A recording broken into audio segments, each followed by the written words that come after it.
എല്ലാവർക്കും നമസ്കാരം. ഇന്ന് നമ്മൾ ചർച്ച ചെയ്യുന്ന വിഷയം ക്യാൻസർ തടയാൻ സാധിക്കുമോ? Is cancer preventable? ഇതിൻ്റെ ഉത്തരം ഒരു പരിധിവരെ ക്യാൻസർ തടയാൻ സാധിക്കും എന്നുള്ളതാണ്. നമ്മളിപ്പോൾ ഒരു ക്യാൻസറിൻ്റെ ഇൻസിഡൻസ് അല്ലെങ്കിൽ ക്യാൻസറിൻ്റെ അളവ് നോക്കിക്കഴിഞ്ഞ് കഴിഞ്ഞാൽ ഇന്ത്യയിൽ പുതിയതായിട്ട് 15 ലക്ഷത്തിൻ്റെ അടുത്ത് ക്യാൻസർ കണ്ടുപിടിക്കപ്പെടുന്നതാണ്. നമ്മളൊരു കേരളത്തിൽ മാത്രം ഒരു 60,000-ൽ കൂടുതൽ പുതിയ ക്യാൻസർ രോഗികളുണ്ട് എല്ലാ കൊല്ലവും. അതിൻ്റെ ബ്രേക്കപ്പ് നോക്കിക്കഴിഞ്ഞാൽ 50% കൂടുതൽ ജീവിതശൈലിയുമായിട്ട് ബന്ധപ്പെട്ടിട്ടാണ് ആ ക്യാൻസർ കിടക്കുന്നത്.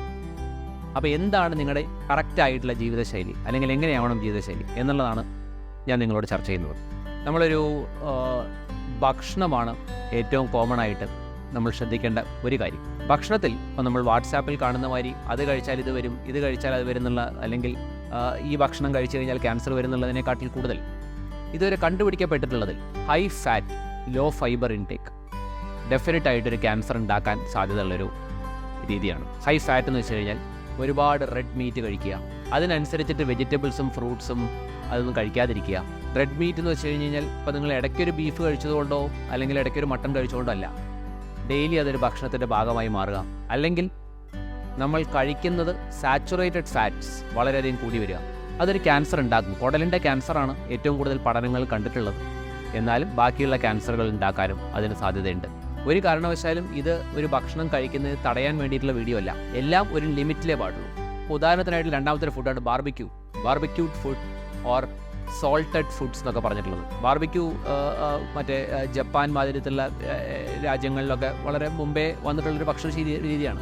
അപ്പോൾ ഒരുപാട് ബാർബിക്യൂഡ് ഫുഡ്സ് കഴിച്ചുകൊണ്ടിരിക്കുക. സ്മോക്ഡ് ഫുഡ്സ് എന്ന് പറയും. സ്മോക്ഡ് ഫുഡ് കഴിക്കുമ്പോൾ അത് ചില പോളിസൈക്ലിക് ഹൈഡ്രോ കാർബൺസ് എന്ന് പറഞ്ഞിട്ടുള്ള കാർസിനോജെനസിസ് ഉണ്ടാക്കാൻ സാധ്യതയുള്ള ചില കെമിക്കൽസ് റിലീസ് ചെയ്യുന്നുവെന്നും അത് കാരണം ക്യാൻസർ ഇൻസിഡൻസ് കൂടുന്നുണ്ട് എന്ന് വെച്ചാൽ ഇടയ്ക്കൊരു തവണ കഴിച്ചുകൊണ്ട് പ്രശ്നമൊന്നുമില്ല. അപ്പോൾ ബാർബിക്യൂഡ് ഫുഡ്സ്, സോൾട്ടഡ് ഫുഡ്സ് അല്ലെങ്കിൽ പ്രിസർവേറ്റീവ് ഫുഡ്സ്. ഈ പ്രിസർവേറ്റീവ് ഫുഡ് ഒരു ഇമ്പോർട്ടൻ്റ് ഇതാണ്. കാരണം കുറേ പാശ്ചാത്യ ലോകം പ്രിസർവേറ്റീവ് ഫുഡിലോട്ട് മാറിയതിന് ശേഷമാണ് ക്യാൻസർ ഇൻസിഡൻസ് കൂടിയതെന്നുള്ള കുറേ പഠനങ്ങൾ വന്നിരുന്നു. അപ്പോൾ ഈ ഒരു ഫുഡ് സേഫാണ്, ഈ ഒരു ഫുഡ് സേഫ് അല്ല എന്ന് പറയുന്നതിനെക്കാട്ടിലും കൂടുതൽ പ്രിസർവേറ്റീവ് ഫുഡ്സ് ഒഴിവാക്കി ഫ്രഷായിട്ട് പ്രിപ്പയർ ചെയ്യാൻ പറ്റുന്ന ഫുഡിലേക്ക് നമ്മൾ കൂടുതൽ മാറണം. ഇതിൻ്റെ പുറമെ നമ്മുടെ ഭക്ഷണത്തിൽ ഇപ്പോൾ ഹൈ ഗ്ലൈസിമിക് ഇൻഡെക്സ് ഉണ്ടാക്കുന്ന ഭക്ഷണങ്ങൾ, ഇപ്പോൾ ഒരു ഓവർ വെയ്റ്റ് ക്യാൻസറുമായിട്ട് ബന്ധമുണ്ട്. ഒബേസിറ്റി എന്നാണ് പറയുക. അപ്പം നമ്മുടെ വ്യായാമം കുറവുള്ള ജീവിതവും തെറ്റായ ഭക്ഷണ രീതിയും, ഇപ്പോൾ കുറേ ഷുഗർ കൺസ്യൂം ചെയ്യുന്നതുകൊണ്ടാവാം, അല്ലെങ്കിൽ ഇപ്പോൾ ഈ മൈദ അങ്ങനെയുള്ള ഫ്ലോർസ് അല്ലെങ്കിൽ സോൾട്ട് കുറേ കൺസ്യൂം ചെയ്യുന്നതുകൊണ്ടാവാം ഓവർ വെയ്റ്റ് ഒരു വലിയ ഇഷ്യൂ ആയി മാറിക്കൊണ്ടിരിക്കുകയാണ്. അപ്പോൾ ഒബേസിറ്റി ആൻഡ് ക്യാൻസർ എന്ന് പറഞ്ഞിട്ട് ഡെഫിനറ്റായിട്ട് കണ്ടിട്ടുണ്ട്. ഇപ്പോൾ ഗർഭപാത്രത്തിൻ്റെ ക്യാൻസർ ആണെങ്കിലും പാൻക്രിയാസ് ക്യാൻസർ ആണെങ്കിലും കുറേ ക്യാൻസറുകൾ, ഇസോഫേഗസ് ക്യാൻസർ ആണെങ്കിലും അന്നനാളത്തിൻ്റെ, ഇതൊക്കെ ഒരു ഓവർ വെയ്റ്റുമായിട്ട് ക്യാൻസറിന് ബന്ധമുള്ളതാണ്. അപ്പോൾ അതുകൊണ്ടാണ് നമ്മൾ വാട്സാപ്പിൽ പഞ്ചസാര കഴിക്കരുത്, ഒരു ക്യാൻസർ ഉണ്ടാക്കും. അപ്പോൾ പഞ്ചസാര ക്യാൻസർ ഉണ്ടാക്കും എന്നുള്ളതിനെക്കാട്ടിൽ കൂടുതൽ അത് ബാക്കിയുള്ള തരത്തിൽ ഈ വെയിറ്റ് കൂട്ടിയും ഫാറ്റിൻ്റെ ഡെപ്പോസിഷൻ കൂട്ടിയും അത് ഭാവിയിൽ ക്യാൻസർ ഉണ്ടാക്കാം. ഇതിൻ്റെ പുറമെ ജീവിതശൈലി രോഗത്തിൽപ്പെട്ടതാണ് നമ്മുടെ അഡിക്ഷൻസ് അല്ലെങ്കിൽ തെറ്റായ ജീവിതശീലങ്ങൾ. പുകവലിയാവാം, പുകയില ഉൽപ്പന്നങ്ങളുടെ ഉപയോഗമാവാം, മദ്യപാനമാവാം. അപ്പോൾ ഞാൻ സ്ഥിരമായി കേൾക്കാറുണ്ട്, ഏതെങ്കിലും ഒരു സിഗരറ്റ് ഞാൻ വലിക്കാറുള്ളൂ ഡോക്ടർ. അപ്പോൾ അങ്ങനെ ഒരു സേഫ് ലെവൽ എന്ന് പറഞ്ഞിട്ടൊരു ലെവലില്ല. മദ്യത്തിനും അങ്ങനെ തന്നെയാണ്, ഒരു സേഫ് ലിമിറ്റ് എന്ന് പറഞ്ഞൊരു ലിമിറ്റ് ഇല്ല എന്നുള്ളതാണ്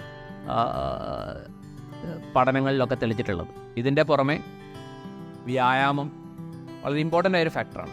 വ്യായാമം എന്തുകൊണ്ട് ഇമ്പോർട്ടൻ്റ് ആണെന്ന് ചോദിച്ചു കഴിഞ്ഞ് കഴിഞ്ഞാൽ മാനസികമായിട്ടുള്ള സമ്മർദ്ദം കുറയ്ക്കാനും ശാരീരികമായിട്ട് വെയിറ്റ് മെയിൻറ്റെയിൻ ചെയ്യാനും പിന്നെ നമ്മുടെ സെല്ലിൻ്റെ ഹെൽത്തിനും വേണ്ടിയിട്ട് വ്യായാമം തീർച്ചയായിട്ടും ഒരു ഭാഗം ആക്കുന്നുണ്ട്.